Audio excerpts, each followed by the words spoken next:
ટૂંકનું લખો want of અવયવ એટલે સંખ્યાત્મક ગુણધર્મને આધારે સાચું મોલર દળ મેળવી શકાતું નથી, જે આપણે આગળના લેક્ચરમાં જોયું.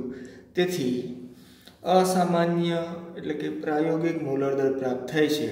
કહેવાનો મતલબ એવો છે કે ડેલ્ટા ટીબી કે ડેલ્ટા ટીએફ ના સૂત્રના આધારે તમે જે મોલર દળ મેળવો એ સાચું મેળવી શકાતું નથી. તેથી અસામાન્ય એટલે કે પ્રાયોગિક મોલર દળ પ્રાપ્ત થાય છે. તેથી આવા સંજોગોમાં સાચું મોલર દળ મેળવવા 1880માં વોન્ટ ઓફ એક અવયવ દાખલ કર્યો, જેને વોન્ટ ઓફ અવયવ આઈ તરીકે ઓળખાય છે. વોન્ટ ઓફ અવયવ આઈની મદદથી સાચું મોલર દળ મેળવી શકાય. તો આ વોન્ટ ઓફ અવયવ આઈના જુદા જુદા શું કહેવાય કે સામાન્ય નામની અંદર ઘણા બધા સૂત્ર આપણે જોઈ શકીએ છીએ, પણ બધા એક જ છે.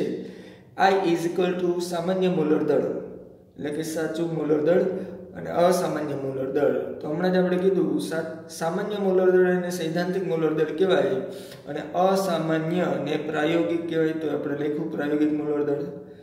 હવે સામાન્ય મોલર દળ એક અવલોકિત સંખ્યાત્મક ગુણધર્મ છે અને અસામાન્ય મોલર દળ એક ગણતરી કરેલ સંખ્યાત્મક ગુણધર્મ છે. તો અવલોકિત કરેલ જે શબ્દ છે ને અંગ્રેજીમાં ઓબ્ઝર્વેશન કહેવાય અને ગણતરીને અંગ્રેજીમાં કેલ્ક્યુલેશન કહેવાય. તો આપણે સંખ્યાત્મક ગુણધર્મોમાં શું આવે તો કે ડેલ્ટા ટીબી આવે, ડેલ્ટા ટીએફ આવે અને પાય આવે. તો અવલોકિત કરેલ સંખ્યાત્મક ગુણધર્મોમાં અભિસરણ દળ પાય ઓબીએસ નો મતલબ ઓબ્ઝર્વેશન અવલોકન અને ગણતરીનો મતલબ કેલ્ક્યુલેશન ને પાય સીએલ કેલ્ક્યુલેશન એટલે ગણતરી. એટલે આ રીતનો એક એક્ઝામમાં પ્રશ્ન પૂછાયેલો હતો કે આઈ બરાબર શું સાચું છે તો કે આઈ બરાબર પાય ઓબીએસ છેદમાં પાય કેલ્ક્યુલેટ. અથવા તો આમાં અભિસરણ દબાણ એક સંખ્યાત્મક ગુણધર્મ આપણે એવું નથી, ડેલ્ટા ટીબી ના ફોર્મમાં તમને પૂછી શકે કે I is equal to delta TB OBS એટલે ઓબ્ઝર્વેશન છેદમાં ડેલ્ટા ટીબી કેલ્ક્યુલેટ. આમ કોઈ પણ રીતના પૂછે, પણ એટલું યાદ રાખવું કે બી ઓપ્શન આવો હશે આનાથી વિરુદ્ધ, કેલ્ક્યુલેટ ઉપર રાખશે ને ઓબીએસ નીચે રાખશે. એટલે આ ખાસ ધ્યાનમાં લેવું, ગુજકેટમાં વખત પૂછાયેલું છે. અને આઈ ઇઝ ઇક્વલ ટુ સુયોજન કે વિયોજન પછીના કણોના મોલની સંખ્યા અને છેદમાં આવશે સુયોજન કે વિયોજન અગાઉ કણોના મોલની સંખ્યા. આ પણ એક વોન્ટ ઓફ અવયવનું સૂત્ર. આના આધારે તમે સાચું મોલર દળ મેળવી શકો.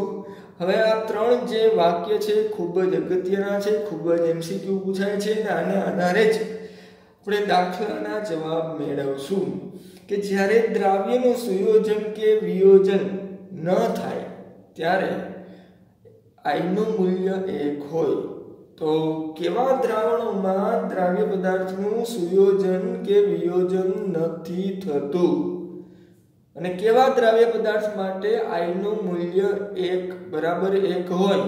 તો કે પાણીમાં ગ્લુકોઝ, યુરિયા કે સુક્રોઝ જેવા દ્રાવ્ય પદાર્થ ઓગાળેલા હોય ને તો એમાં ઓગળતો ગ્લુકોઝ, યુરિયા કે સુક્રોઝ નું સુયોજન નથી થતું ને વિયોજન નથી થતું. માટે આવા દ્રાવણો માટે વોન્ટ ઓફ અવયવ આઈનું મૂલ્ય 1 હોય.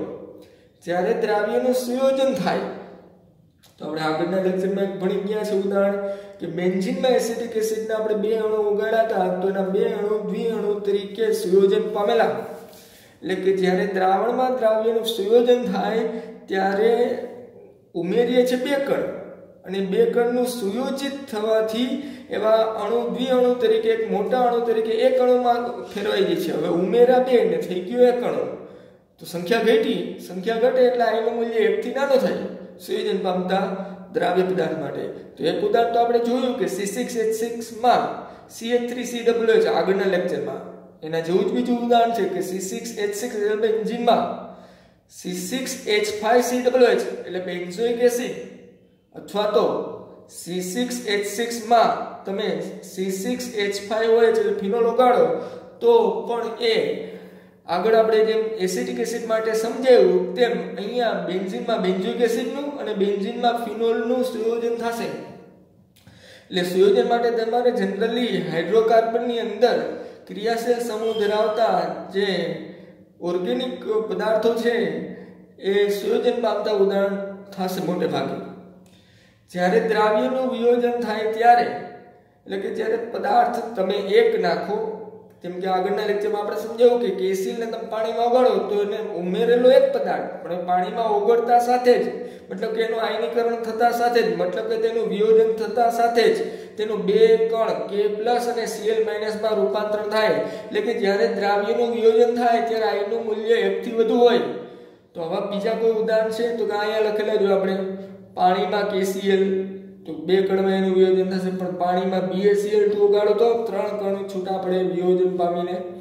પણ પાણીમાં જો K2SO4 ઓગાળો તો K2SO4 નું જે દ્રાવણ રચાશે એમાં K2 એટલે બે પોટેશિયમ ને SO4 એ આખો એક સલ્ફેટનો અણુ, એટલે બે પોટેશિયમ ને એક સલ્ફેટ 3 કણ છૂટા પડશે BaCl2 ની જેમ.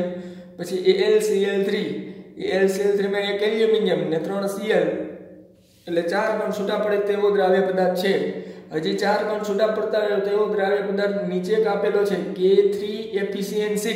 તો આમાં ઘણા વિદ્યાર્થીઓ છે કણની સંખ્યા 4 છૂટી પડતી હોવા 4 જ છૂટી પડે છે જનરલી આ પદાર્થમાં, 3 પોટેશિયમ અને એક આખું આ સવર્ગ સ્પીસીસ જેને આપણે ચોરસ રચનામાં દોરીએ છીએ, ને 3 પોટેશિયમ ને એક ચોરસ રચના ધરાવતો સવર્ગ સ્પીસીસ, આમાંથી કુલ 4 કણ છૂટા પડે ભાઈ, યાદ રાખજો ખાસ. અને 5 કણ છૂટા પડતા હોય તેવું ઉદાહરણ Al2SO4 થ્રાઇસ, તો આમાં 2 એલ્યુમિનિયમ અને 3 સલ્ફેટ, કુલ 5 કણ છૂટા પડે. અને 5 કણ છૂટા પડતા હોય તેવું બીજું ઉદાહરણ K4FeCN6, તો આમાં 4 પોટેશિયમ અને એક સવર્ગ સ્પીસીસ FeCN6, 4 ને 5 કણ છૂટા પડે. હવે આ તો બધા ઉદાહરણ છે કે કેવો દ્રાવ્ય પદાર્થ ઓગળે તો કેટલા કણમાં એનું વિયોજન થાય. એ આયનીકરણ તમને આવડવું જોઈએ. આમ અણુસૂત્ર જોતા જ ખબર પડી જવી જોઈએ કે આમાંથી કેટલા કણનું આયનીકરણ થશે. જેમ કે Al2SO4 થ્રાઇસ છે તો 2 એલ્યુમિનિયમ 3 સલ્ફેટ એમ ખબર પડવી જોઈએ. 5 કણ K2SO4 છે તો 2 પોટેશિયમ ને 1 સલ્ફેટ 3 કણ. તો આ તમને ઉપયોગી બનશે દાખલાની અંદર ને MCQમાં. હવે આ એક કોષ્ટક છે આ થિયરીની અંદર, એ જનરલી માહિતી માટે છે, પણ આમાંથી પણ આગલા વર્ષની બોર્ડમાં જ MCQ પૂછાયેલો હતો કે કેટલાક પ્રબળ વિદ્યુત વિભાજ્યો માટે જુદી જુદી સાંદ્રતા I ના મૂલ્યો આપેલા છે. તો ક્ષાર NaCl અને K2SO4 માટે I ના મૂલ્યો, તો જો NaCl ના દ્રાવણની સાંદ્રતા 0.1 મોલર હોય તો એમાં એના I નું મૂલ્ય કેટલું હોય તો કે 1.87. જો એના દ્રાવણની સાંદ્રતા તમે ઘટાડો તો એનું આયનીકરણ વધશે, એટલે કે એના વોન ટોપ I નું મૂલ્ય પણ વધશે 1.97. ફરી પાછું તમે એના દ્રાવણની સાંદ્રતા ઘટાડી 0.001 મોલર કરી તો ફરી પાછી એવા NaCl ના દ્રાવણ માટે વોન ટોપ I નું મૂલ્ય વધ્યું. હવે આ જે કોષ્ટક છે એની અંદર અહીંયા I આગળ મેં સ્ટાર કરેલો છે, તો આ સ્ટાર દર્શાવેલા જે NaCl ના પદાર્થ, NaCl જેવા પદાર્થ માટે સ્ટાર દર્શાવેલા વોન ટોપ I ના મૂલ્યો અંશતઃ વિયોજન માટે છે. જ્યારે આ જ NaCl પદાર્થનો જો દ્રાવણમાં સંપૂર્ણ વિયોજન થતું હોય તો એનો I 2 કણ Na અને Cl માટે 2 પૂરા 100% આયનીકરણ થતું એવું દાખલામાં શબ્દ લખ્યો હોય, અથવા તો દાખલામાં એવું લખ્યું હોય કે આ પદાર્થનું સંપૂર્ણ વિયોજન આ દ્રાવણમાં થાય છે, તો એવા પદાર્થ માટે I નું મૂલ્ય એમાંથી છૂટા પડતા કણ જેટલું જ હોય. ઓકે. હવે K2SO4 જેવા પદાર્થ માટે 0.1 મોલર દ્રાવણમાં જેમ જેમ સાંદ્રતા K2SO4 ના દ્રાવણની ઘટતી જાય તેમ તેમ તેના વોન ટોપ I નું મૂલ્ય વધતું જાય. પરંતુ દાખલામાં એમ લખેલું હોય K2SO4 માટે કે આ દ્રાવણમાં K2SO4 નું સંપૂર્ણ વિયોજન થાય તો એનું વોન ટોપ અવયવ I નું મૂલ્ય એમાંથી છૂટા પડતા કણ જેટલું જોઈએ, 2 પોટેશિયમ ને 1 સલ્ફેટ 3. તો આને આધારે બોર્ડમાં MCQ પૂછાયેલો તે તમે જોજો. જનરલી MCQ કોઈક આ રીતનો હતો કે 4 ઓપ્શન હતા. NaCl ના કઈ સાંદ્રતા ધરાવતા દ્રાવણ માટે I નું મૂલ્ય સૌથી વધુ હોય, તો ઓપ્શન A માં 0.1 મોલર NaCl, ઓપ્શન B ની અંદર 0.01 મોલર NaCl ને ઓપ્શન C માં 0.001 મોલર NaCl ને ડી ઓપ્શનમાં આપેલ પૈકી એક પણ નહીં. પ્રશ્ન શું હતો કે કઈ સાંદ્રતા ધરાવતા NaCl ના દ્રાવણ માટે I નું મૂલ્ય બધાથી વધુ હોય, તો કે જેમ સાંદ્રતા ઘટતી જાય તેમ એ પદાર્થના NaCl ના I નું મૂલ્ય વધતું જાય, એટલે એમાં જવાબ C ઓપ્શન આવતો હતો. વોન્ટ ઓફ હવે આઈનો ઉપયોગ કરી સંખ્યાત્મક ગુણધર્મો માટેના સૂત્ર જણાવો. તો હવે એક વાત એ કહેવાની છે કે આ બધા જ સૂત્ર આપણે આગળ ભણી ગયા. બાષ્પ દબાણના સાપેક્ષ ઘટાડો, ઉત્કલ બિંદુને ઠાર બિંદુ અને દ્રાવણના અભિસરણ દબાણનું. પણ જો તમારે દાખલા ગણતી વેળાએ જો આવા ઉદાહરણ આવે, બેન્ઝીનમાં બેન્ઝોઇક એસિડ, બેન્ઝીનમાં ફિનોલ, પાણીમાં KCl, BaCl2, K2SO4, AlCl3 અથવા Al2SO4 અથવા K4FeCN6 અથવા K3FeCN6. તો કે આવા સુયોજન અને વિયોજન પામતા પદાર્થના જ્યારે તમે દાખલા ગણતા હોય ને એવા દાખલાની અંદર તમારે સાચો જવાબ લઈ આવવો હોય તો આગળ જે આપણે આ 4 સૂત્ર ભણ્યા છે એ 4 સૂત્રમાં તમારે વોન્ટ ઓફ અવયવ આઈ દાખલ કરવો પડશે.